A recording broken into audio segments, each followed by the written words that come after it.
Bonjour tout le monde et bienvenue sur Histoire et Révélation.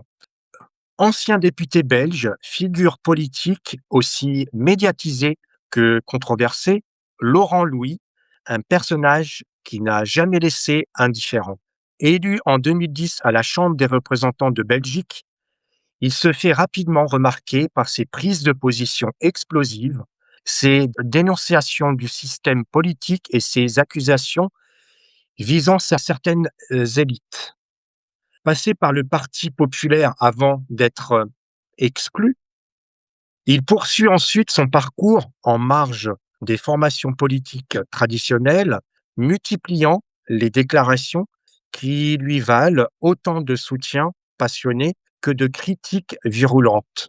Ses interventions autour de l'affaire Marc Dutroux, ses accusations contre les institutions ont fait de lui l'une des figures les plus emblématiques de la vie politique belge.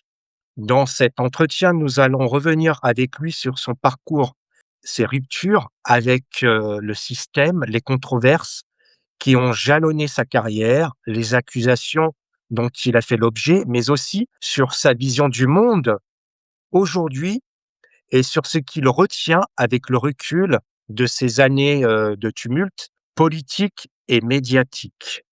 Bonjour et merci d'avoir accepté mon invitation. Merci, bonjour à vous et merci pour cette invitation. Avant votre entrée à la Chambre des représentants de Belgique, quel événement personnel ou intellectuel vous a convaincu que la politique était le moyen d'agir sur le réel plutôt qu'un simple théâtre de discours? Je suis un produit du système. À l'époque, avant d'arriver au parlement, je suis, un jeune gars qui, toute sa vie a cru qu'on lui disait la vérité dans les médias traditionnels, qui était extrêmement assidu des journaux télévisés. Je suivais tout en fait. Je suivais, non seulement les débats politiques, les émissions politiques qui me passionnaient, mais également aussi, toute l'actualité, de mon pays et de l'étranger. Donc voilà, moi j'ai fait de la politique parce que je pensais vraiment que c'était un moyen d'aider les gens et il m'a fallu très, très peu de temps pour me rendre compte que ce n'était pas le cas. Mais ce fut une grosse, gifle que j'ai pris en plein, visage, parce que je n'avais pas les a priori,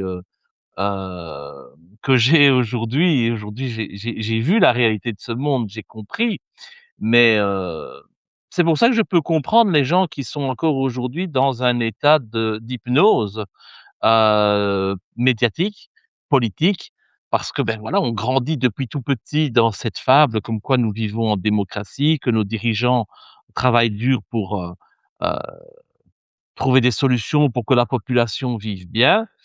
Et le jour où, vous devez remettre, cette fable en question, vous tombez de très, très haut et je comprends qu'il y ait beaucoup de personnes qui préfèrent jouer, la politique de l'autruche ou qui même de bonne foi ne s'en rendent pas compte parce que je pense que nous sommes tous plus ou moins, sensibles à cette hypnose. Des fois, elle est certainement beaucoup plus profonde et sans, une réelle prise de conscience, mais encore faut-il qu'elle puisse se faire. Je suis pas sûr que j'aurais pu prendre conscience, de la réalité du monde si je n'avais pas été député. Ouais, et puis surtout, est-ce que pour vous aussi c'est peut-être un plus qu'un avantage? Parce que l'étiquette que vous êtes imaginé, rentrer dans ce parlement, on va dire en quelque sorte, un petit peu comme le monde des bisounours. Puis en fin de compte, vous êtes rentré dans le vif du sujet, dans la réalité. Qu'est-ce qui vous a surpris et qu'est-ce qui vous a choqué quand vous êtes trouvé justement de ce côté-là? Ce qui m'a surpris premièrement, c'est le manque de compétences, le manque d'intelligence, le manque d'humanité, le manque, de compassion et cette rupture totale avec, le monde réel, en fait. Les malheureusement, les députés vivent dans un autre monde. Ils ne connaissent pas le quotidien de la population. C'est assez affolant. C'est-à-dire que dès qu'on en a la possibilité, un député va prendre un chauffeur, puis, il organise sa vie ou, on s'occupe de lui, à longueur de temps. Le personnel du parlement est aux petits soins, bien évidemment, en permanence. Donc c'est surtout ça qui m'a choqué, en fait. Ce ce ce déséquilibre entre la réalité de ce que vit un citoyen, ce que j'étais avant d'arriver, au parlement. Moi, je n'ai jamais eu de famille, qui en politique, ou alors à un niveau, ré local totalement ridicule.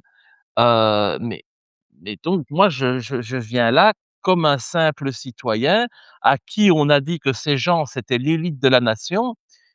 Et ben, l'élite de la nation, elle est loin d'être l'élite de la nation, hein. Je vois des dépravés, des drogués, des alcooliques, des détraqués sexuels, et il faut s'en sortir là-dedans. Et j'avoue que ce n'est pas évident, et qu'à un moment donné, ben, on se dit: «Beh, qu'est-ce que je fais? Est-ce que ce monde est vraiment pour moi?»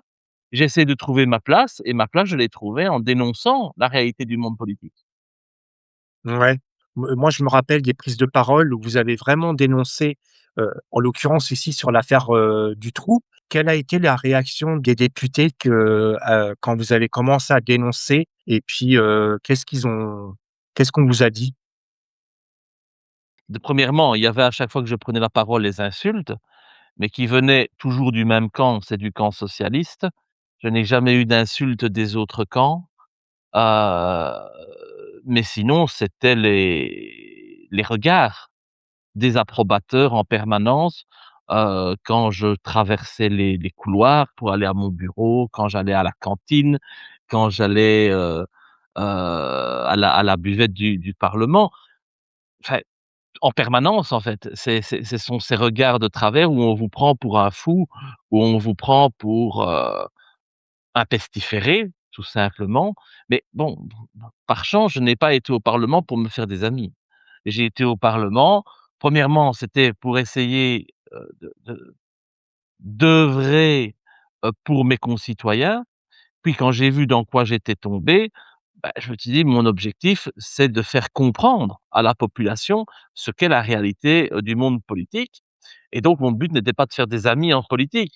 Je m'en suis fait aucun. Vous savez, mis à part, mes collaborateurs, parce que j'en ai eu beaucoup, hein. J'ai eu 11 collaborateurs parce que c'est tellement difficile de travailler avec moi et de vivre dans cette atmosphère délétère et détestable, qu'en 4 ans, j'ai eu, je pense, oui, une dizaine, d'attachés parlementaires. C'est totalement surréaliste, hein. Pas que je sois difficile à vivre, mais tout simplement, il faut avoir les nerfs suffisamment, solides, et le moral suffisamment, fort, que pour pouvoir arriver tous les jours dans une atmosphère hostile. C'est ce que j'ai vécu pendant 4 ans, c'est l'hostilité permanente. Heureusement, cette hostilité était compensée par la gentillesse du personnel qui était, content, pour une fois, d'avoir, un député qui osait dire, les 4 vérités et qui était plutôt de leur côté. Alors qu'eux, beh, connaissent en général le mépris, des ministres ou des députés qui, bah, si on leur apporte une tasse de café ou un verre d'eau, ne vont même pas dire merci, hein. C'est normal pour eux, ils sont là pour être Ouais. servis.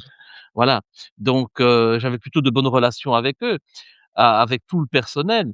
Mais ouais, c'était très, très, très, très difficile. Je n'ai pas eu, beaucoup d'échanges, de communication, avec, les autres députés. J'ai dit, une fois avec, justement après cette affaire de cette intervention dans le cadre du dossier Dutroux, où j'ai dénoncé pas mal de numéros de PV. Là oui, j'ai eu un un collègue qui est venu me voir, c'est Yann Yambon de la NVA, donc c'est le parti nationaliste qui aujourd'hui est au pouvoir en Belgique, et dont, le président est le 1er ministre actuel, Bart De Wever.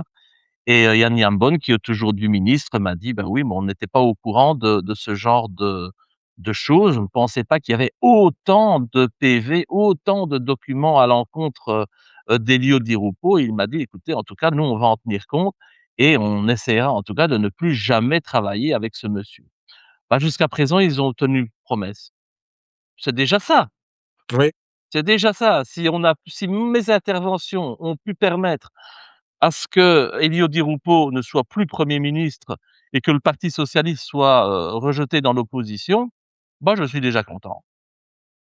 Ouais, bah, oui, tout à fait et à quel moment, précis, vous avez compris que votre, trajectoire, politique ne serait plus, compatible avec les règles du système, politique? Mais à partir du moment où, j'ai, dénoncé, heu, où j'ai fait plutôt à partir du moment où j'ai fait toutes mes révélations dans le dossier Dutroux, heu, parce que, moi je viens avec une volonté qui est noble, celle de vouloir réouvrir un dossier où dans lequel nous avons plus de 6 000 traces ADN qui n'ont pas été exploitées, qui ont été mises de côté, heu et moi je viens avec cette volonté de dire: «Voilà, il est temps qu'on ouvre ce dossier, qu'on enquête» et donc pour enquêter et pour réouvrir un dossier, il faut des faits nouveaux et les faits nouveaux, je voulais que ce soit les fameuses photos d'autopsie, des enfants, qu'évidemment la population n'a jamais vues. Mais sur ces photos, on voit clairement que les enfants ont subi des sévices sexuels avant de mourir. Et donc, c'est une opposition totale avec la thèse de la justice qui était de dire que ces fillettes étaient mortes de faim parce qu'on les avait abandonnées dans une cache. On ne peut pas se faire des sévices sexuels quand on est abandonné dans une cache et qu'on meurt de faim. Ça n'existe pas. Et donc, j'ai voulu mettre les journalistes que j'ai convoqués lors d'une conférence de presse face à cette réalité pour qu'à un moment donné, il y ait un sursaut de d'humanité, un sursaut de réalisme et qu'on se dise: «Oui, on peut pas laisser ça comme ça, c'est sûr que nous sommes complices d'une supercherie juridique et judiciaire Mmh. et peut-être qu'il serait temps qu'on se réveille et qu'on se batte pour la mémoire de ces enfants» et qu'est-ce qu'on a fait? On a inversé la situation et au final, c'était moi qui étais un salopard qui, prenait plaisir à vouloir exhiber des photos d'autopsie d'enfants décédés pour faire de la publicité et c'est cette image-là que les médias ont donnée de moi, alors que c'était pas du tout mon intention.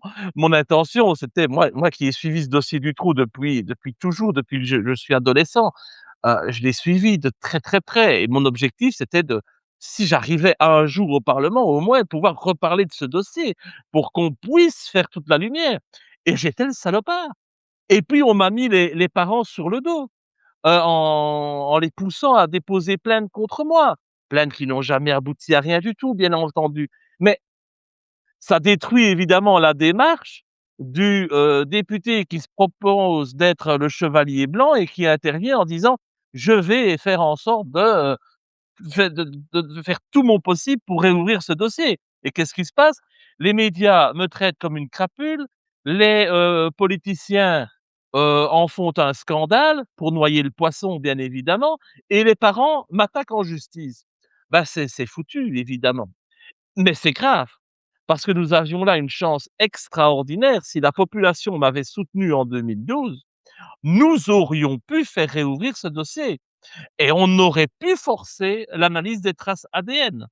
Ça n'a pas été fait, on a préféré cracher sur moi.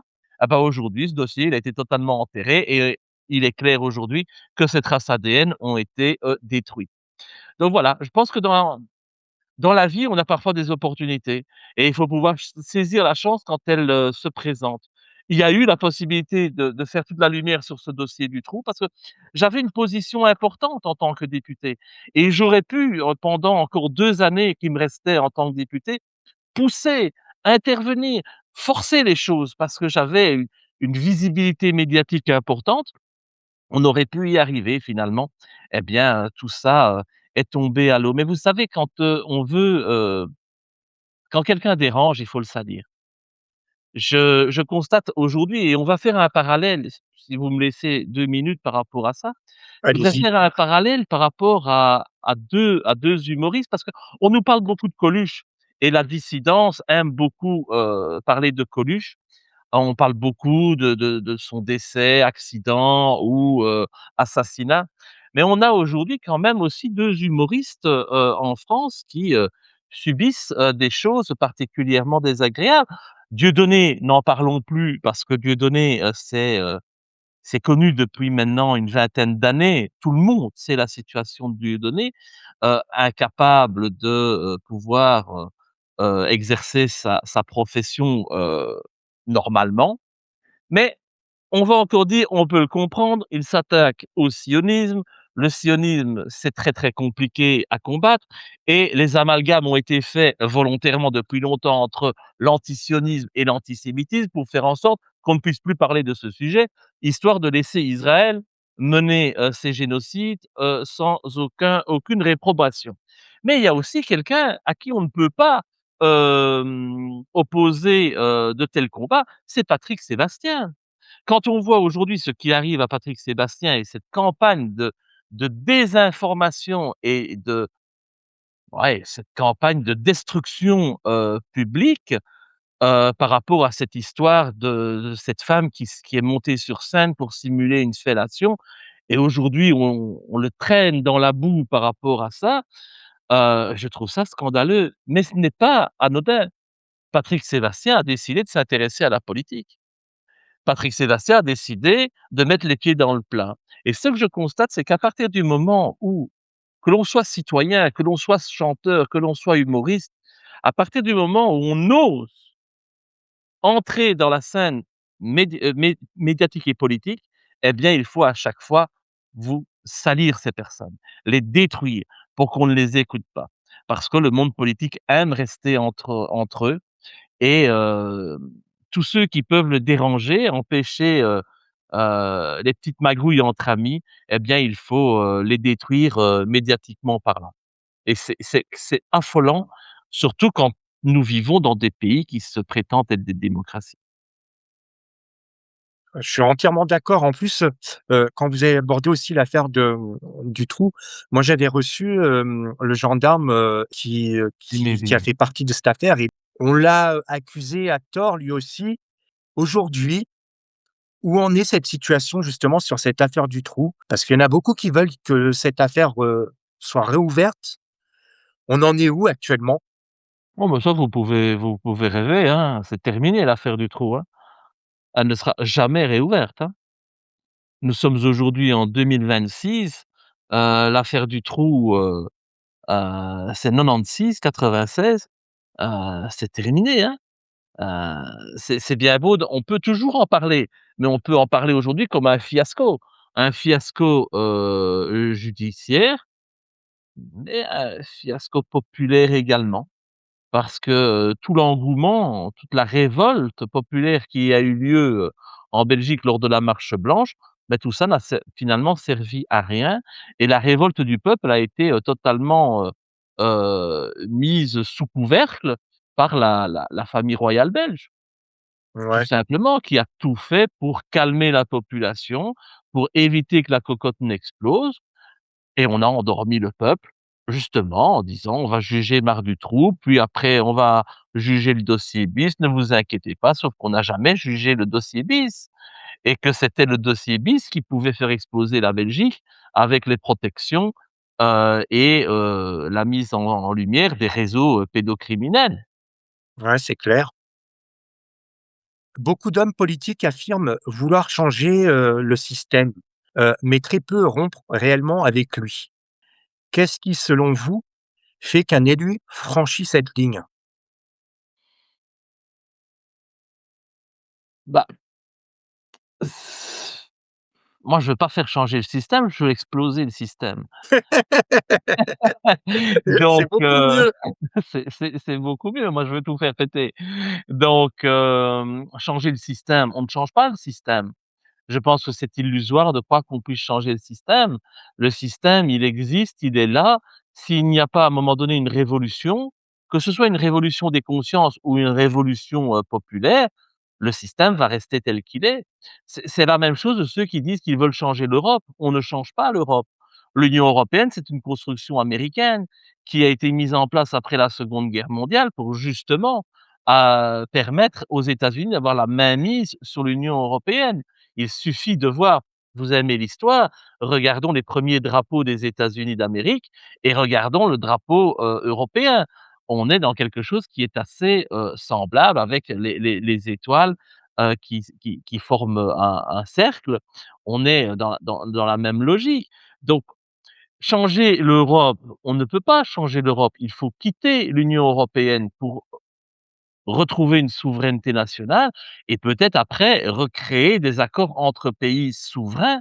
Mais, changer l'Europe de l'intérieur, ça ne se change pas et changer le système, ça ne se change pas parce que vous avez des forces de pression qui sont tellement importantes, que ce soit les médias, que ce soit la franc-maçonnerie, que ce soit les lobbies, que ce soit les d'autres sectes, le satanisme et autres, vous ne pouvez pas modifier cela, parce que celui qui voudrait modifier cela serait immédiatement assassiné.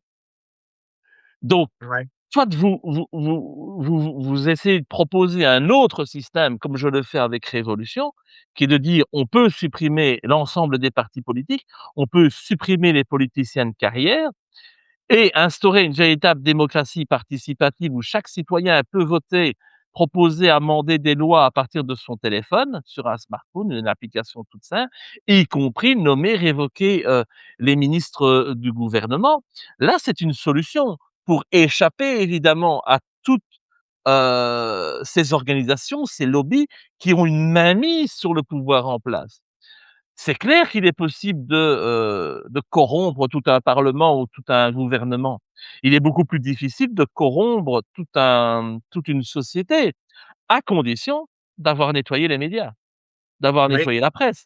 Parce qu'aujourd'hui, instaurer ce système avec les médias propagande que nous connaissons, qui sont financés par des milliardaires ou par des groupes de pression, qui ont en tout cas une idéologie, ce qu'aucun journaliste ne devrait avoir, eh bien, à partir du moment où ces médias existent avec leur idéologie, vous ne pouvez pas, être sûr que le peuple n'est pas encore sous hypnose.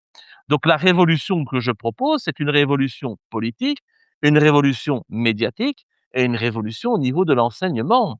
Parce que vous devez aussi revoir l'enseignement où on a détruit toute capacité de nos enfants à avoir un esprit critique. Aujourd'hui, si vous posez des questions, si vous remettez en question ce que le professeur dit, vous êtes puni. Alors que justement, l'école devrait encourager l'esprit critique. Il faut gratter, il faut chercher, il faut se poser des questions.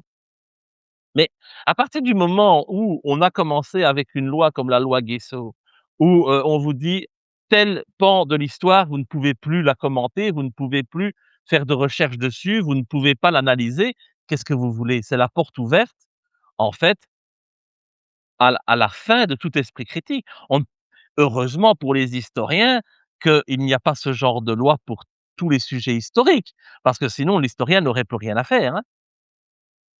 c'est C'est clair. quand même assez problématique.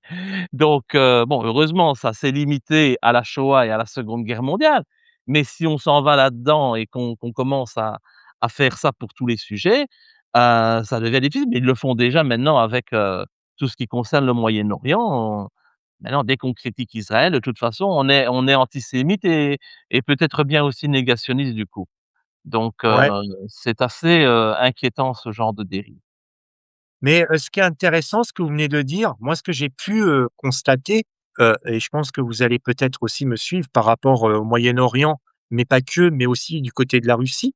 Avec les affaires Epstein, moi, je pense, hein, c'est mon point de vue, hein, que c'est un camouflet, parce qu'il y a tellement de choses, horribles dans cette affaire que maintenant on détourne l'attention des citoyens et on parle que de la situation qui se passe en Israël. Au début, c'était avec, la Russie et l'Ukraine. Est-ce que votre point de vue, c'est pareil?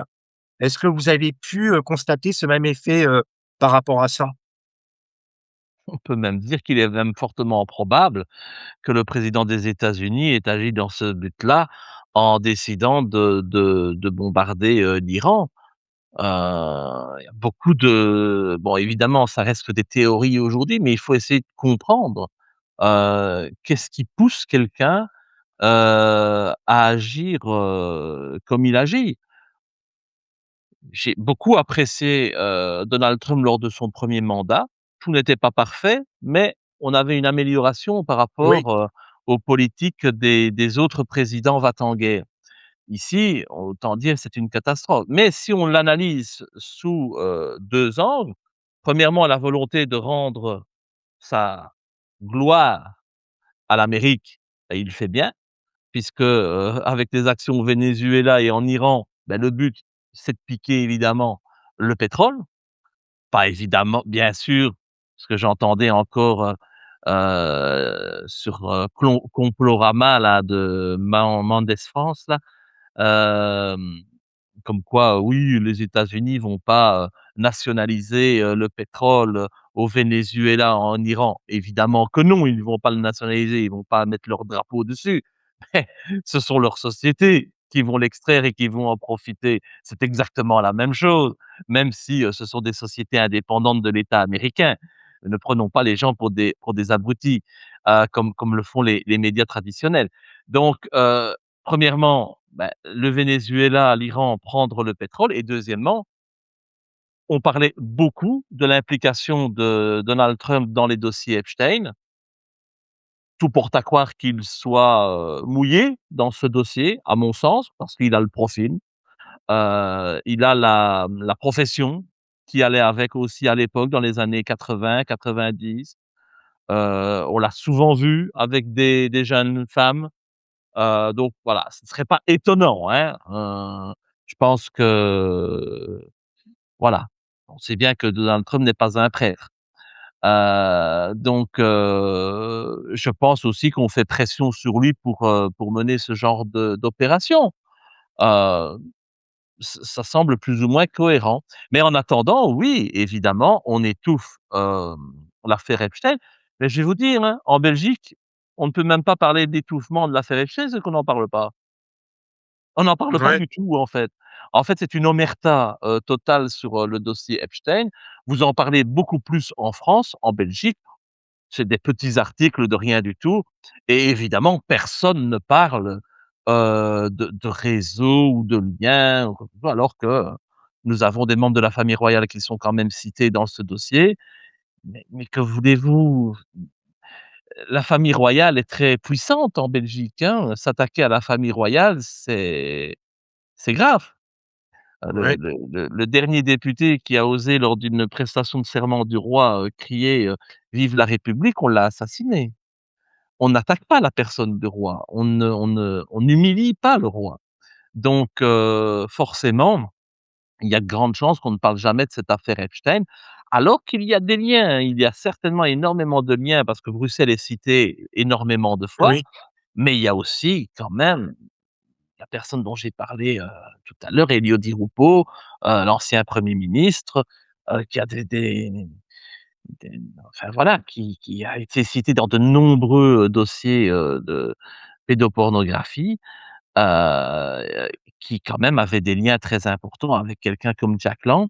Ce n'est pas anodin à mon sens et ça mériterait quand même d'être investigué, et de voir ce qu'il en est. Mais vous savez, la Belgique est le pays de l'omerta. Nous avons eu 2 grandes affaires criminelles, c'est les dossiers les tueries du Brabant et l'affaire du Trou et dans les 2 dossiers, on n'a jamais, jamais abouti à la vérité. Ils n'ont c'est jamais triste, abouti ces dossiers. c'est triste, hein, pour les victimes surtout.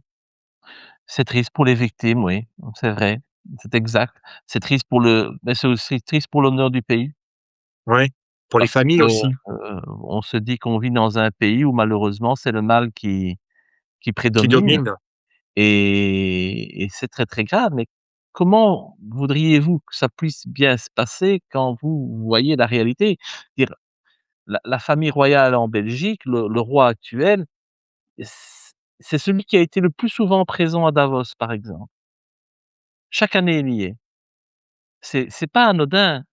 Donc c'est des liens avec les Bilderberg, c'est des liens avec, tous ces gens de l'ombre qui, forment le véritable gouvernement mondial, mais qui n'est pas, présenter au monde entier, ce qui fonctionne derrière un rideau et qui, forcément prennent des décisions qui vont toujours dans le sens négatif pour la population. Ouais, Et c'est ce qui fait que nous vivons dans des pays où plus rien ne va. Parce qu'il y a une volonté, de nos dirigeants de conduire nos pays vers la pauvreté et vers le chaos. Parce que le chaos permet toujours à certaines catégories de s'en sortir mieux que d'autres et de faire des affaires. ouais. Dans ce sens que la guerre, c'est fabuleux. C'est bingo pour de nombreuses sociétés, pour de nombreuses institutions. Et surtout, c'est aussi, toutes les casseroles, toutes les affaires, de pouvoir balayer, de le mettre sous le tapis, comme ça on passe à autre chose. C'est le comportement, habituel aujourd'hui, hein, qui ne me choque plus, hein, c'est comme ça que ça se passe, hein. Mais Tout pour à tout fait. dossier, nous avons eu pas mal de personnalités politiques qui ont pu être poursuivies pour, différents faits en Belgique. Chaque fois, ils s'en sortent avec une transaction pénale. Donc en fait, on paye, pour être tranquille et comme ça on va pas au moi, on m'en a jamais proposé de transaction pénale. Mmh. C'est étrange, Oui. mais quand on atteint un certain niveau de pouvoir, ben, on selon que vous soyez puissant ou misérable. On en est là malheureusement aujourd'hui et c'est pour ça qu'avec Révolution, je veux aussi lutter contre le sionisme, mais je veux aussi lutter contre la franc-maçonnerie en l'interdisant purement et simplement. Yes. Vous avez parlé, au début, parlé de l'Union européenne. Pour vous, dans un avenir proche, comment vous voyez la situation de l'Europe? Est-ce que pour vous, elle va exploser ou au contraire, comment vous voyez les choses? Elle n'explosera pas d'elle-même, hein, nous ne sommes pas, avec l'inspecteur Gadget, hein. Elle ne va pas s'autodétruire l'Europe. L'Europe telle qu'elle est aujourd'hui, elle va continuer à fonctionner avec des hyènes, comme nous connaissons, actuellement qui, sont là, pour, toujours réduire nos avantages, mettre nos travailleurs en concurrence directe avec des travailleurs d'autres pays, porter atteinte à nos agriculteurs. Heu Il y a pas de miracle. Ces gens se sont battus pour mettre en place une institution technocrate qui, va à l'encontre de nos droits. Tout dépend maintenant des citoyens. L'Europe explosera si les citoyens européens décident qu'elle doit exploser. Mais à un moment donné, il faut se mobiliser pour ça. Oui, C'est très bien de vouloir le faire par la voie politique, hein. J'ai aucun problème avec ça. Je fais de la politique, mais Révolution va bien au-delà de l'aspect politique. Moi, mon objectif avec Révolution, c'est pas de faire des voix. Mon objectif, c'est d'éveiller la population, d'éveiller les consciences et de faire comprendre à la population qu'un autre avenir meilleur est possible et donc il faut faire reprendre confiance aux gens. Mais il faut aussi leur dire à un moment donné: «Vous voulez la fin de l'Europe, ben, il faut bouger son derrière». Bouger son derrière, ça veut dire, bloquer les pays, pas toujours bloquer les travailleurs, bloquer les pays. Des manifestations où on bloque des autoroutes, c'est des stupidités sans nom, hein, et je suis totalement contre ça. Faire grève et empêcher les bus et les trains, de circuler, ça ne porte pas atteinte à nos dirigeants. Ils ne prennent ni le bus, ni le train et dans les bouchons, ils ont une escorte. Donc à un moment donné, il faut peut-être agir d'une autre manière. L'autre manière, c'est bloquer les pays, avoir un peu de courage, ne plus payer ses impôts, ne plus, payer ses amendes, ne plus, vouloir contribuer au fonctionnement de l'État et peut-être ensuite bloquer les parlements, bloquer les résidences des ministres, heu, empê rendre la vie de nos politiciens insupportable et impossible. Il n'y a que comme ça qu'on arrivera à une véritable révolution. L'Europe ne va pas se détruire d'elle-même. L'Europe ne va pas s'effondrer comme ça parce qu'on y pense. Elle ne s'effondrera que si on la détruit et pour la détruire, eh bien, il faut détruire les gouvernements qui, aujourd'hui, ont décidé de se soumettre aux technocrates de Bruxelles. Il faut détruire ces gouvernements. J'ai D'accord. l'impression aujourd'hui que le peuple n'ose plus se battre. Toutes les grandes victoires que nous avons eues pour l'amélioration de nos conditions humaines, nous ne les avons pas eues de manière pacifique. Nous les avons toujours eues par le recours à la force et par un rapport de force. Alors oui, il y a toujours des conséquences, il y a toujours des victimes, il y a toujours des sacrifices à faire. Mais sommes-nous prêts à faire des sacrifices? Aujourd'hui, je ne le vois pas encore au sein de la société. Les gens sont encore attachés à tout, en fait, aux aides de l'État, aux allocations, à plein de choses, qui les maintiennent dans une sorte, d'esclavage. Ils ont des chaînes. À un moment donné, il va falloir prendre des risques et remettre en cause une certaine qualité de vie, peut-être temporairement, mais pour aller vers quelque chose de meilleur. Ou alors c'est simple, on ne fait rien et on continue et on va vers le chaos, on va droit dans le mur.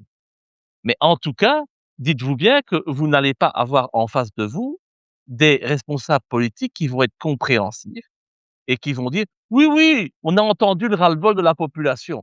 Ah, la population ne veut plus de l'Europe, c'est ce qu'ils nous ont dit. Oh, ben attendez, je vais envoyer un courrier, hein, article 50, je veux sortir de l'Union européenne, on va faire plaisir à nos concitoyens». Ça n'existe plus ça. Il n'y a plus aucun gouvernement, en Europe occidentale qui agit selon la volonté de ses peuples. C'est pour ça qu'il y a un aussi grand fossé entre les peuples et les dirigeants aujourd'hui et qu'à chaque fois qu'un dirigeant arrive, ah bah, figure-moi, il est détesté. C'est partout comme ça. On l'a vécu en France, on le vit en Belgique, les dirigeants sont détestés. Mais ça ne change rien. On Ouais, bah, oui. recommence les élections, on en remet d'autres qui 6 mois après seront tout autant détestés que le gouvernement sortant. Parce qu'on n'a pas ce courage d'aller jusqu'au bout. Je veux dire, c'est en fait, c'est peut-être le syndrome, je veux dire, c'est comme les femmes battues, en fait. Le peuple réagit comme des femmes battues. On n'a pas la force. On se dit: «Mais quelle sera ma vie si je quitte, cet homme qui me bat tous les jours?» Parce que le gouvernement nous bat tous les jours. Le gouvernement nous humilie tous les jours et on reste. On reste dans la maison, on ne s'en va pas, on a peur. On dit: «Ah oui, mais où est-ce que je vais habiter? J'aurai plus la maison qu'on a construite». Eh oui, eh oui, et c'est ce genre de comportement et de réflexion qui malheureusement fait que certaines femmes restent et au final, elles restent jusqu'à ce qu'on les tue et c'est ce que risque la population aujourd'hui. Qu'on lui vole son pognon parce qu'on devra rembourser une dette qu'on n'a jamais demandé de créer et pour laquelle on estime que nous sommes responsables. Donc on va nous ponctionner certainement un jour notre argent sur les comptes bancaires ou alors on fera comme en Grèce, comme à Chypre, comme au Liban, la liste commence à être longue, où on a, imposé un capital contrôle, où on a, ou empêché les gens d'utiliser leur argent et à un moment donné, il faut dire: «Stop! Je veux plus que tu me battes, il faut dire: "Stop, je ne veux plus de ce pays, je ne veux plus de ce fonctionnement"». C'est exactement, pour moi, hein, le même phénomène, dans, l'esprit, qui se met en place, hein. Et même avec, 1er ministre hongrois, que même slovaque, vous pensez qu'il y aura pas, un de ces 2 pays qui pourrait, quitter, l'Union européenne et après avec effet de boule de neige? Bah, on a connu la sortie de l'Angleterre, le Royaume-Uni de l'Union européenne, il n'y a pas eu d'effet boule de neige, alors que le Royaume-Uni est un pays beaucoup plus important, historiquement parlant, que la Hongrie ou la Slovaquie. Donc non, je ne pense pas. Sincèrement, je pense que ce sont des pays qui ne comptent pas, qui ont peu de population et oui, j'imagine qu'ils sont peu respectés au sein de l'Union européenne et c'est certainement aussi ça qui crée un sentiment anti-Europe. Mais bon, combien de temps ces gouvernements vont-ils rester en place? Le gouvernement Orban, ça fait longtemps qu'il est là. Il n'a toujours pas quitté l'Union européenne à ce que je sache. hein. Il a toujours une position divergente, mais il est toujours là, malgré tout. Donc c'est bien, mais on reste accroché malgré tout. Donc voilà, c'est je suis pas sûr qu'il y ait un effet boule de neige par, l'effet de l'Esprit, Saint, hein. Il y aura un effet boule de neige si les gens décident qu'il faut absolument sortir de cette Union européenne. À un moment donné, j'ai l'impression qu'on attend toujours que les choses se passent d'elles-mêmes ou qu'il y ait un sauveur qui arrive et qui règle tous les problèmes.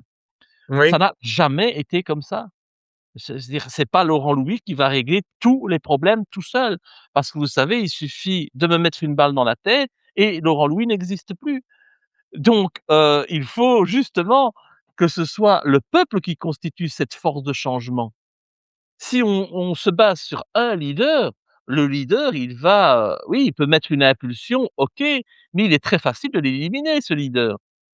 On ne peut pas éliminer un peuple, sauf si on s'appelle Israël. Mais on ne peut pas éliminer un peuple normalement, vous voyez? Le peuple, il est plus fort que le pouvoir en place. C'est ce que, l'ayatollah,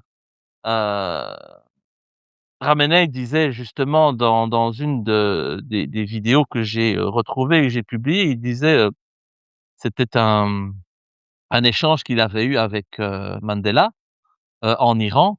Mandela était lorsqu'il avait quitté la prison, était, venu faire une visite en Iran et il disait: «Beh, vous savez, quand il y a eu la révolution islamique, on n'a pas tiré, on n'a pas, tué, on n'a pas fait ça avec des armes, mais le peuple, il est sorti et il a opposé quoi? Son corps». Et il dit: «Face à un peuple qui sort et qui a ce courage, sans armes, d'opposer son corps, aucun pouvoir ne peut résister à cela».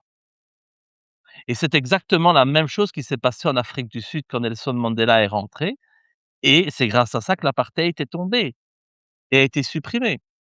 Donc, vous voyez, encore une fois, quand on parle de révolution, les gens parfois pensent toujours que c'est des armes, de faire de la guérilla, de se mettre en treillis militaire et d'aller tuer des gens. Non, mais il faut sortir de chez soi, résister, oser dire non et sur la longueur.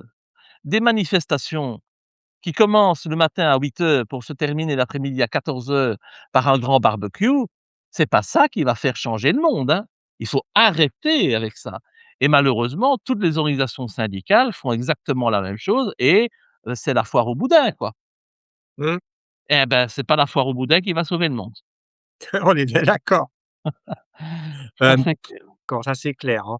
Votre nom est souvent associé à des déclarations jugées radicales ou, provocatrices. Cherchez-vous à provoquer un électrochoc dans l'opinion ou simplement à dire ce que vous pensez? Alors oui, la volonté, c'est toujours bousculer les gens, en fait. Je veux bousculer la population et je veux bousculer les gens qui m'écoutent ou qui m'entendent. Heu et ça, c'est souvent quelque chose qu'un homme politique ne fait pas. En politique, on a toujours tendance à aller, dans le sens du poil, hein. On va: «Oui, oui, oui, je suis d'accord avec ah oui», mais on a toujours des positions qui sont un peu des positions de pleutre, comme moi j'ai tendance à le dire, où, on est un peu d'accord avec tout le monde. Eh ben non, moi je suis pas d'accord avec tout le monde. J'aime bien, dire les choses telles qu'elles sont pour, générer une prise de conscience, en fait. Parce que je pense que nous avons besoin de cette prise de conscience. On est dans le même syndrome de la femme battue aussi, qui à un moment donné a besoin d'avoir une prise de conscience et s'il y a pas quelqu'un qui, à un moment donné peut-être la réveille, la bouscule un petit peu pour lui faire comprendre cette réalité et que c'est quelque chose de vital, eh bien, il y a rien qui bouge et il y a rien qui change et donc oui, voilà, moi je fais ça uniquement pour, essayer de provoquer, une prise de conscience au sein de la population et en utilisant des mots que les gens comprennent. Très important, d'être accessible à tout le monde, sans vouloir avoir l'air plus intelligent qu'on l'est, même si certains me prennent pour un con, c'est pas grave. Je préfère qu'on me prenne pour un con que, plutôt des gens n'arrivent pas à me comprendre. On vous a condamné, au tribunal, pour aller visiter le camp de concentration. Hem Vous l'avez visité ou pas du tout? Ah bien sûr, hein, j'ai été, condamné est un grand mot. C'est une, suspension du prononcé, de la condamnation donc qui est probatoire. Donc ça veut dire que, il n'y avait pas de condamnation, à condition que je visite 5 camps de concentration pendant 5 années consécutives. Donc j'ai organisé pas mal de petits voyages en Pologne et en Allemagne, j'ai été voir ces camps de concentration. C'est nous-mêmes qui l'avions proposé, hein, mon avocat et moi. Nous avions proposé cette solution-là dans une volonté, justement, qui était intéressée, qui était de démontrer, en fait, que nous étions un peu dans des camps soviétiques allez, comment on appelle ces camps soviétiques? De réapprentissage, vous voyez? Où il faut absolument faire ce devoir de mémoire et aller, faire, ce qu'on attend de nous, en fait, hein. Oui, Donc voilà, c'était dans cette optique-là que nous avions proposé ça pour montrer, en fait, que, tout ce qui comptait, c'était de se soumettre, à à l'idéologie, et bon, je l'ai fait avec plaisir, j'avais aucun problème d'aller voir les camps de concentration, hein. Je n'ai jamais remis en question l'existence des camps de concentration. C'est une évidence que les camps de concentration ont existé. Mon grand-père a passé 5 années dans des camps de camps de travail, pardon, dans les camps de travail, nazis, a travaillé dans la neige sans chaussettes avec des chaussures trouées. Il en a gardé des séquelles à vie et je sais très bien quelle fut la barbarie de cette époque-là. Là n'est pas la question. La question que j'avais voulu soulever, elle est en fait très simple. Peut-on, au nom d'une souffrance passée, être autorisé à exercer les mêmes souffrances sur d'autres populations? C'est ça ma question, c'est ça qui me dérange. Ce n'est pas du négationnisme, ce n'est pas de l'antisémitisme. Si demain nous avions une population, je ne sais pas moi, des pygmées qui, qui commettaient les mêmes actes que ceux que commettent l'État d'Israël, qui malheureusement a inscrit dans sa constitution qu'elle était la patrie du peuple juif, c'est pas moi qui l'ai fait, c'est eux qui l'ont décidé de le faire. Eh bien, si les pygmées faisaient la même chose que l'État d'Israël, ben, je serais contre les pygmées. Ça ne me vaudrait pas autant d'ennuis, c'est sûr. Mais là, c'est un énorme problème. Moi, je constate que, aujourd'hui, on a toléré des crimes contre l'humanité, des génocides, tout simplement parce qu'ils sont perpétrés par un État qui représente un peuple qui a beaucoup souffert et que sous prétexte qu'il a beaucoup souffert, eh bien, on dirait qu'il peut se permettre de faire souffrir les autres. Je ne suis pas d'accord avec cette logique-là et je m'opposerai toujours. Pourquoi? Parce que je suis du côté de ces enfants, qui sont, tués dans des écoles, de ces personnes qui sont tuées dans des hôpitaux, qui n'ont rien demandé et sont toujours les civils qui payent, les conséquences, comme c'est encore le cas aujourd'hui en Iran et au Liban. Quand on détruit tout un quartier pour tuer, un représentant d'une organisation quelle qu'elle soit, ça va trop loin, ce sont des crimes de guerre. Et je ne peux pas tolérer ça. Alors oui, j'ai été voir les camps de concentration, c'est très bien. Et ça je tout ça, ça a été uniquement fait pour me stigmatiser et encore une fois, oublier les questions essentielles que je pose. Pourquoi pourquoi ne dit-on rien lorsqu'Israël commet des crimes? C'est un problème, parce que je ne on ne peut pas autoriser un pays à avoir les pleins pouvoirs. Pourquoi ne dit-on rien quand les États-Unis se comportent comme ils se comportent?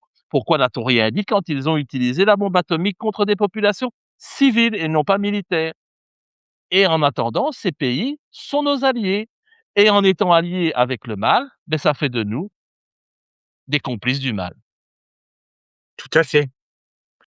Pensez-vous que l'époque actuelle est plus ouverte aux débats dissidents ou au contraire plus intolérant envers certaines, opinions? Oh, beaucoup plus intolérant.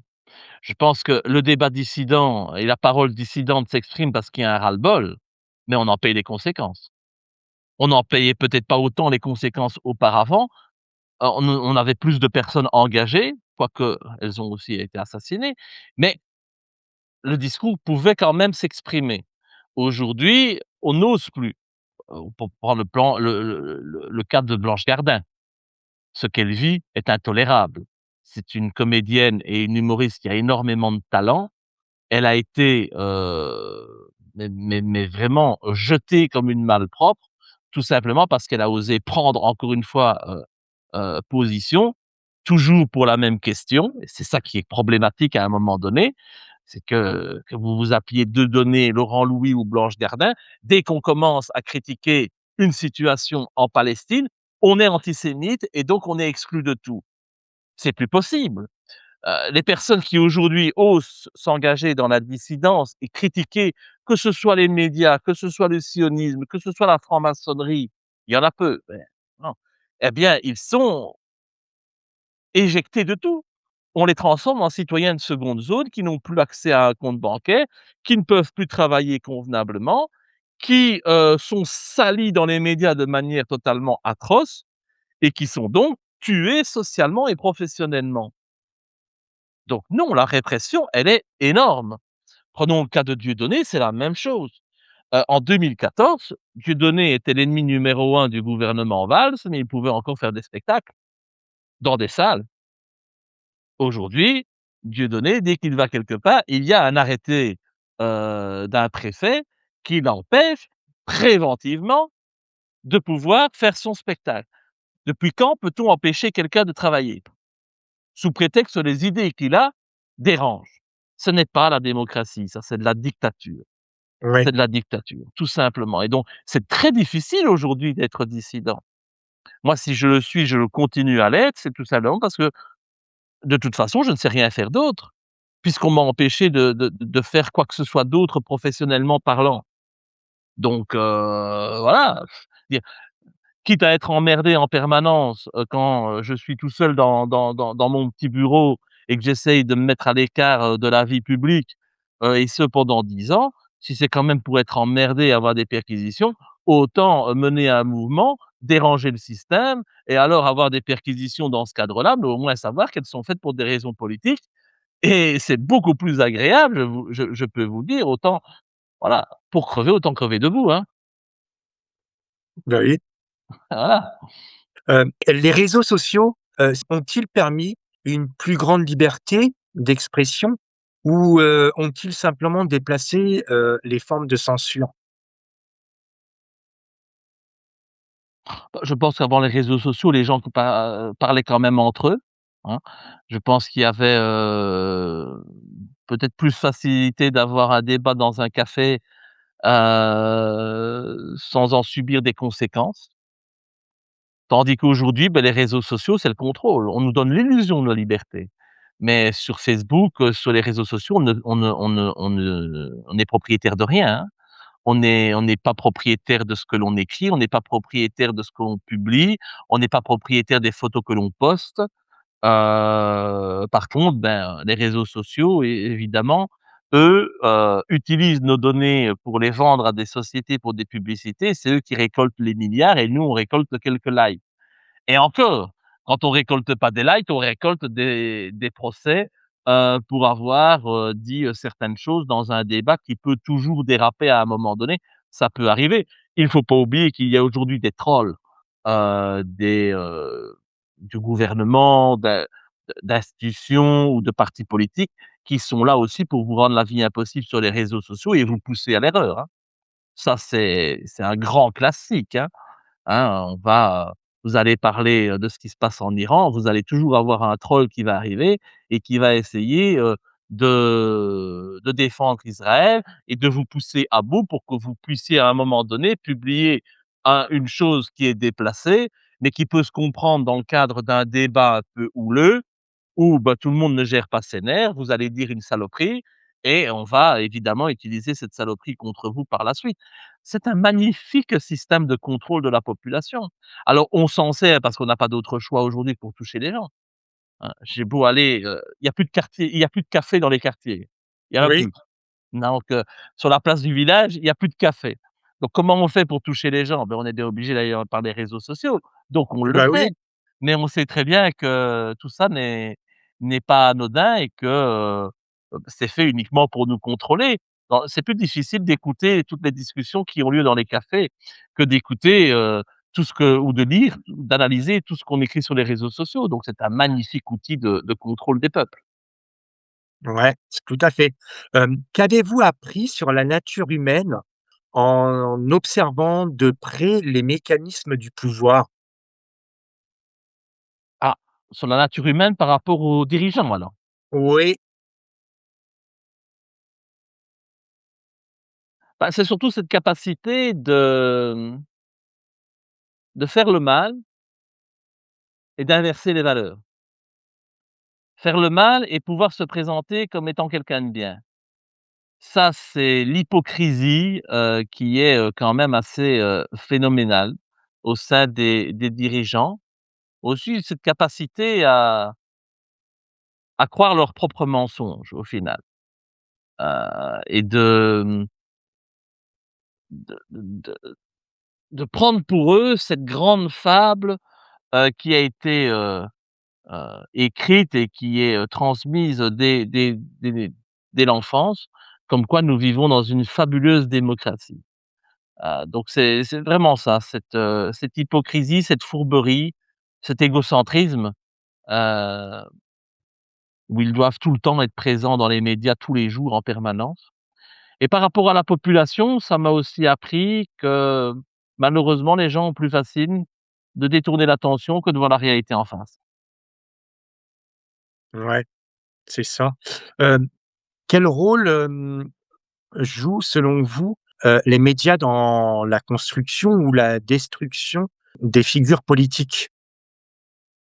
Ah bah, ce sont des organes de propagande de toute façon, donc ce sont les petites mains du pouvoir. Ils vont porter au nu, ceux qui, sont dans les petits papiers, de ceux qui dirigent en secret et ils vont détruire ceux qui dérangent, comme j'ai été détruit. Nous avons d'autres personnes qui sont des produits médiatiques. En France, on peut parler de Bardella, qui est un produit médiatique par excellence, qui est, c'est un véritable hold-up Bardella, pour moi parce que il est parvenu à mettre la main sur, une institution, que la Belgique d'ailleurs a essayé de copier, pendant, 30 ans, le Front national. Heu, il a fait c'est la main basse dessus, heu, en se faisant passer pour ce qu'il n'est pas. On parle, de défendre le petit peuple, le paysan. Je crois qu'il n'a jamais planté un arbre de sa vie. Heu, on lui a appris à sourire, on lui a appris à serrer les mains, c'est un produit de A à Z et il y avait un parti, qui dérangeait, qui risquait de prendre le pouvoir, c'était le RN. Ah bah, il a fallu qu'on mette tout en place en fait pour empêcher réellement le RN de prendre le pouvoir et de mettre un pantin à sa place. Mais nos pays sont très forts pour ça. C'est ce qu'ils font déjà dans l'ensemble des pays, africains. Pour ne pas, perdre les ressources naturelles de nos anciennes colonies, qu'est-ce que nous faisons? Nous mettons à la tête de ces pays des pantins qui, sont d'abord aux ordres de l'Occident avant de défendre leur propre population. Ah bah, avec le RN, ils ont fait exactement la même chose, exactement. Et d'autres produits, ben, Saracnafo, hein. Ça, c'est l'autre produit, made in Italy, qui est, aussi, hyper présente sur les réseaux sociaux, hyper présente dans les médias, qui n'a pas un énorme poids, électoral, mais qui est pourtant hyper présent. L'argent, la force de l'argent et vous avez aujourd'hui et surtout en France, un peu moins ça en Belgique quand même, mais en France, vous avez des médias qui sont clairement, partisans, d'une certaine ligne politique. On sait bien que si on va sur CNews, on aura un discours de droite et que si on va sur BFM, on aura un discours plus du centre et de gauche.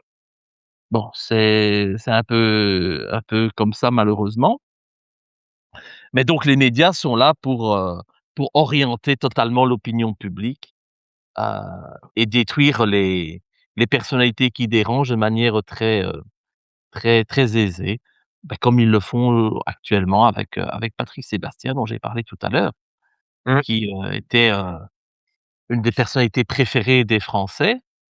Moi Patrick Sébastien, j'ai grandi avec lui, j'ai enfin le samedi soir, c'était Patrick Sébastien en général à la télévision quand on était en famille, c'est une institution. Et cette institution, à partir d'un certain moment, quand elle commence à déranger, il faut détruire et donc on fait des conneries et on met des stupidités sur le dos des gens pour, pour leur rendre la vie impossible et pour salir leur image, tout simplement. Ils ont ouais. fait la même chose avec Depardieu aussi d'ailleurs. Quelles sont les idées aujourd'hui et les combats que vous défendez, avec la même intensité qu'autrefois? Bah, mon combat principal, c'est la mise en place d'une démocratie participative, absolue. Ça, c'est pour moi quelque chose qui est vital parce que si on ne fait pas ça, nous serons toujours dirigés par des pourris et notre quotidien ne pourra jamais s'améliorer puisque ces gens travaillent contre nos intérêts. Après, vous avez, cette, volonté qui est la mienne de combattre tous les pouvoirs.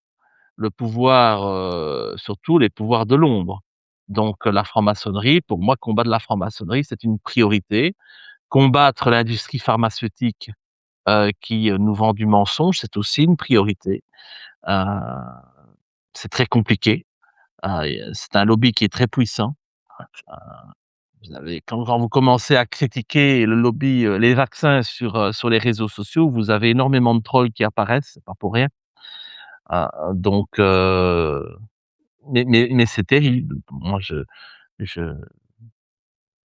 je connais très bien, quelqu'un qui s'appelle Marc Gérondeau qui a développé une association en Belgique qui s'appelle Collectif 500, et qui, suit, heu, toutes les personnes qui ont, des effets secondaires suite à l'injection Covid Oui, et les personnes qui décèdent suite à ces injections et mais il faudrait faire comme si de rien n'était, comme si ça n'existait pas.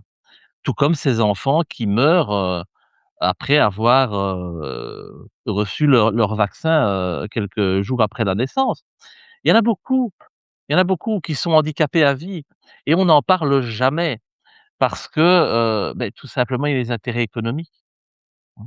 Imaginez, vous tr il faut quand même se rendre compte, qui ne voudrait pas dans les affaires produire une substance que l'on impose à tout le monde? C'est quand même bingo, quoi. ouais, Donc forcément que nous avons là une puissance en face de nous qui ne veut absolument pas remettre ça en question. Parce que les intérêts économiques sont tellement énormes qu'il faut pas qu'il y ait un petit grain de sable qui vienne, plaider comme nous le faisons au sein de Révolution pour, la liberté, vaccinale, c'est-à-dire le droit de choisir de se faire vacciner ou pas. C'est quand même un droit élémentaire et alors on va vous dire: «Oh mais c'est pas bien, c'est pas bon, hein, parce qu'on va rendre les autres malades». Stupide. Mais la question elle est stu mais la réaction elle est stupide, hein. Parce que si la personne B décide de se faire vacciner, elle est vaccinée. Donc on est d'accord qu'on ne peut pas la rendre malade. oui, Donc ça veut dire que le seul qui prend un risque en ne se vaccinant pas, c'est soi-même. tout à Eh fait. bien, il est quand même intolérable de ne pas reconnaître ce droit élémentaire à chaque individu, de dire: «J'ai envie de me vacciner, j'en assume les risques» ou «Je ne veux pas me vacciner, j'en assume les risques, de toute façon, je ne fais de mal à personne». C'est encore enfin, c'est quand même évident et ça, on veut le nier et alors on culpabilise les gens comme on l'a fait avec le covid en disant: «Si tu ne te vaccines pas, tu vas rendre les autres malades». Réfléchissons un peu, s'il vous plaît. Je demande un peu que les gens se posent 2 secondes et réfléchissent. Celui qui dit ça, il nous prend vraiment pour des cons. Quelle est selon vous la plus grande illusion de la politique contemporaine? Ah, la démocratie. la démocratie et la cette fable selon laquelle notre système politique serait, le plus respectueux des droits et libertés de chacun. C'est Ouais, une grande supercherie, nous ne vivons pas en démocratie et le citoyen n'est absolument pas écouté. Les députés ne nous représentent pas, ils ne représentent qu'eux-mêmes et les lobbies qui, eux, représentent. Heu, voilà, je préfère une dictature qui, s'affiche clairement qu'une dictature qui ne dit pas son nom, comme l'est notre démocratie. Au moins dans la dictature, on sait qu'on doit fermer sa gueule et c'est pas plus mal, parce qu'en démocratie, on nous fait croire qu'on peut parler. Sauf que quand on parle, on en subit les conséquences pendant des années après et on devient des citoyens de seconde zone.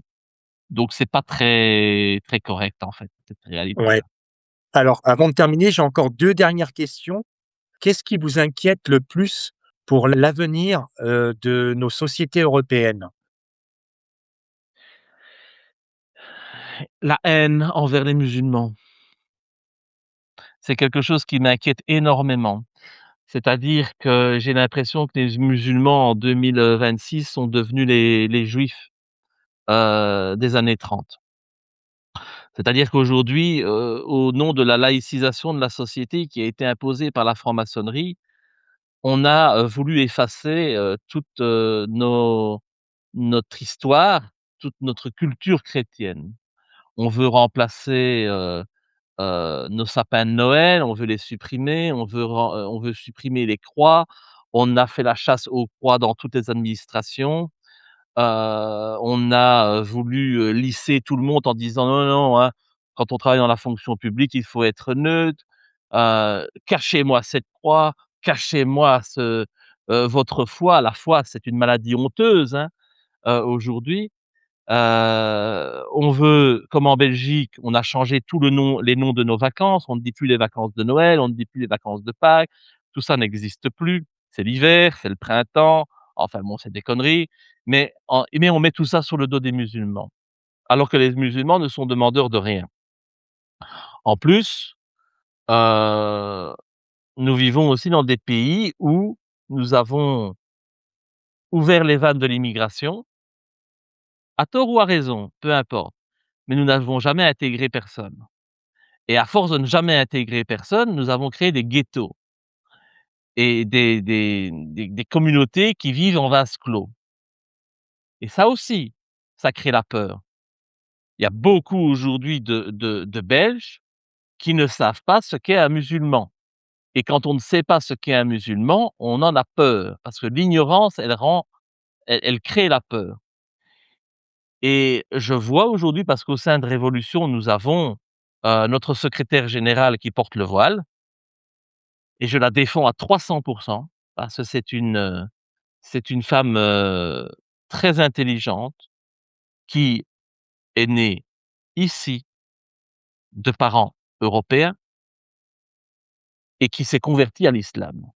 Ce qui est son droit le plus élémentaire puisque dans notre constitution, la liberté de culte est consacrée.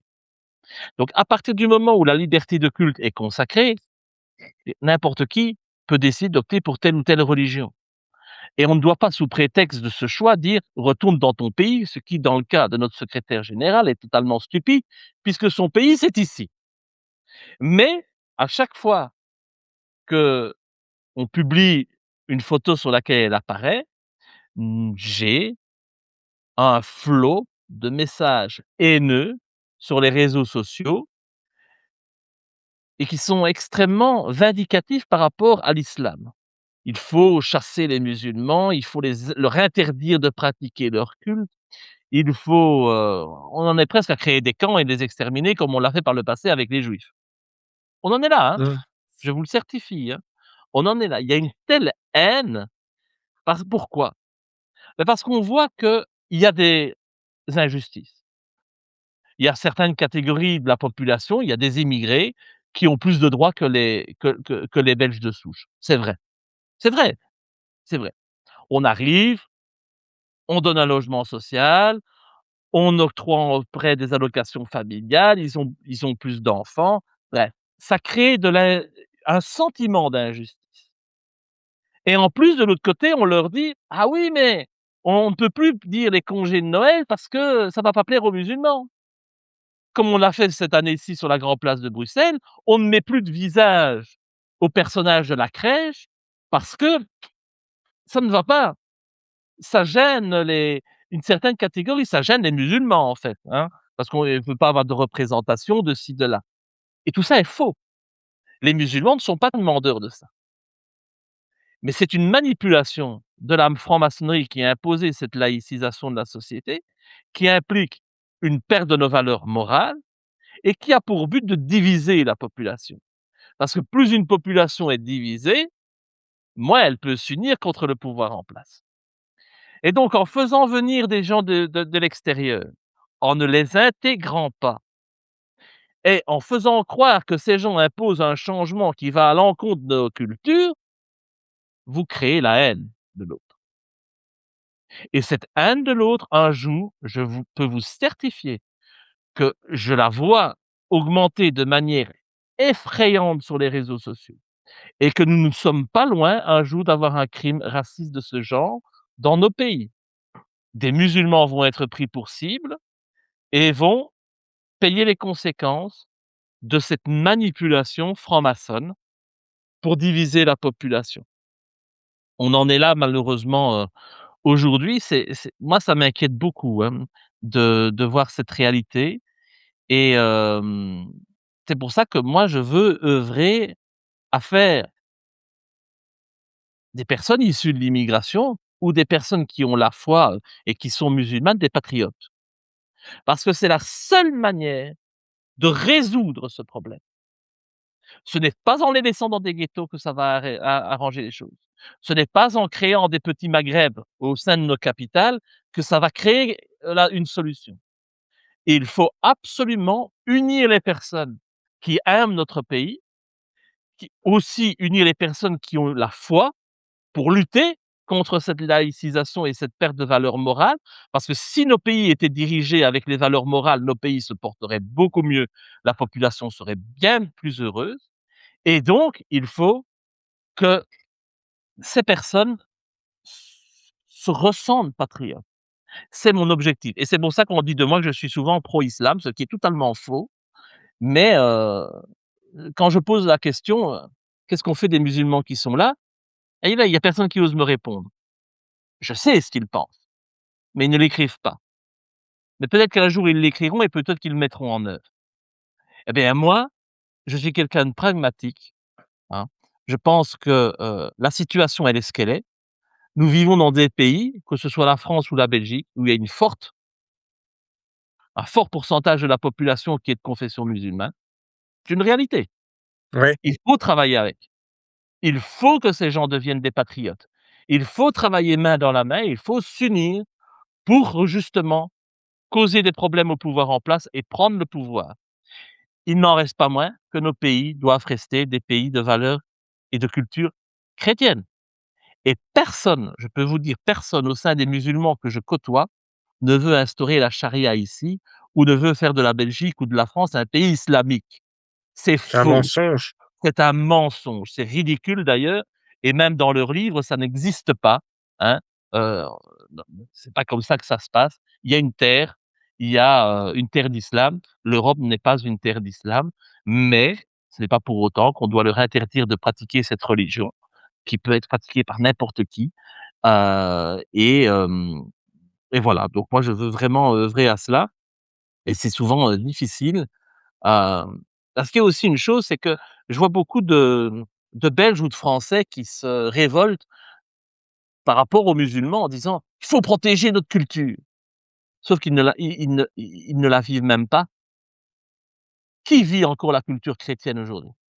Qui ose encore la vivre? Qui va dans nos églises? Qui fête vraiment Pâques? Qui va à la messe de minuit? Qui? De moins en moins de personnes. Alors c'est Ah bien oui, beau de dire: «Je veux défendre ma culture», mais pour défendre une culture, il faut la vivre et il faut la pratiquer.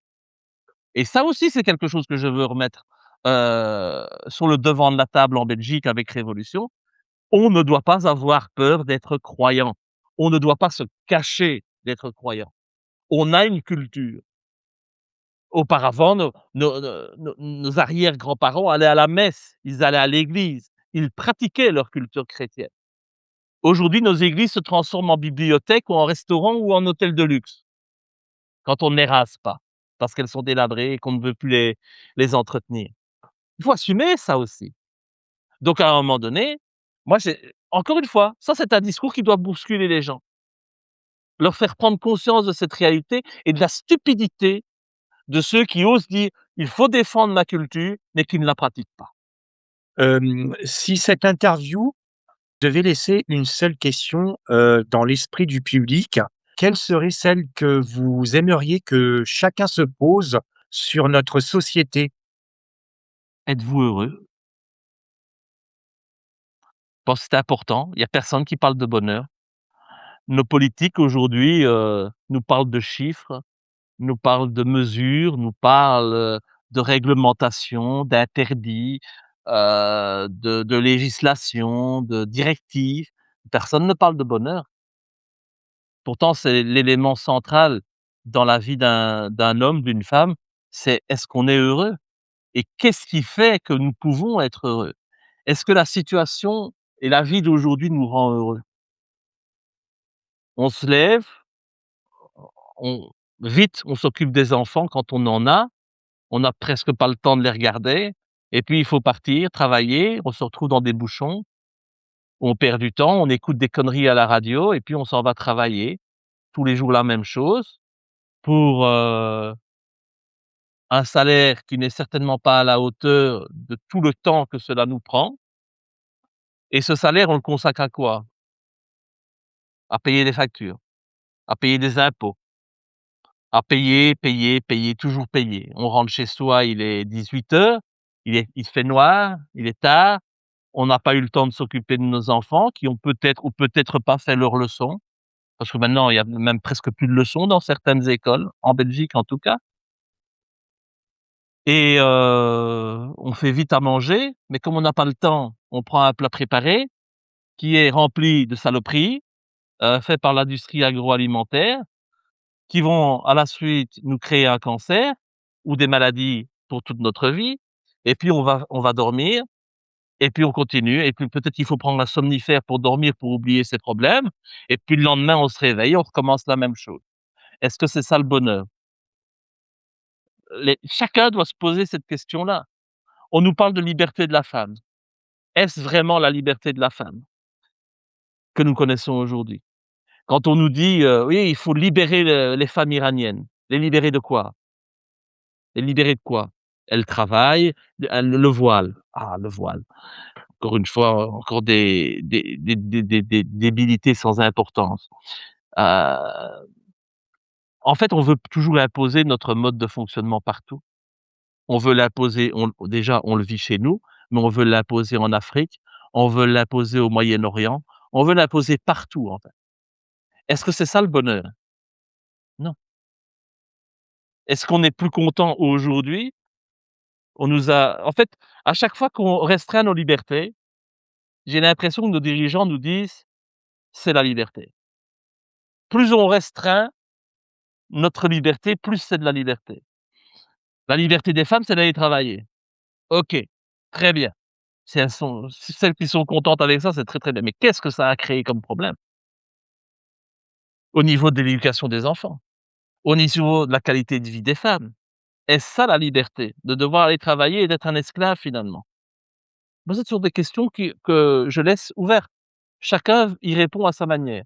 Moi, j'ai ma réponse, c'est clairement non et donc évidemment, quand on me dit qu'on veut libérer les femmes dans d'autres pays, ça me fait bien rire. Parce que je connais bien, par exemple, la culture musulmane. Dans l'islam, beaucoup de femmes sont très heureuses de rester à la maison. C'est ça leur objectif dans la vie, c'est de trouver, un mari pour fonder une famille et s'occuper de sa famille, avec le mari étant seul responsable de gagner l'argent pour le ménage et nous, on va aller leur dire: «Ah mais non, non, non, non, non, tu n'as rien compris, c'est pas ça, tu n'es pas libre. Pour que tu sois libre, tu dois aller travailler de 8 heures du matin à 5 heures du soir et passer 2 heures dans les bouchons. Là, tu seras libre. Quelle arrogance, quel mépris, quel manque de respect pour les autres cultures. Ce n'est Donc voilà, moi c'est surtout ça. Êtes-vous heureux? La société dans laquelle nous vivons fait-elle votre bonheur? Et je serais surpris des réponses. Ouais, on verra la réponse, dans les commentaires quand la vidéo sera publiée. En tout cas, Laurent Louis, je voulais vous remercier, d'avoir accepté mon invitation. Donc n'oubliez pas de partager et de liker la vidéo. Je vous dis à très bientôt. Merci beaucoup. Vous restez quelques secondes avec moi? Pas de problème.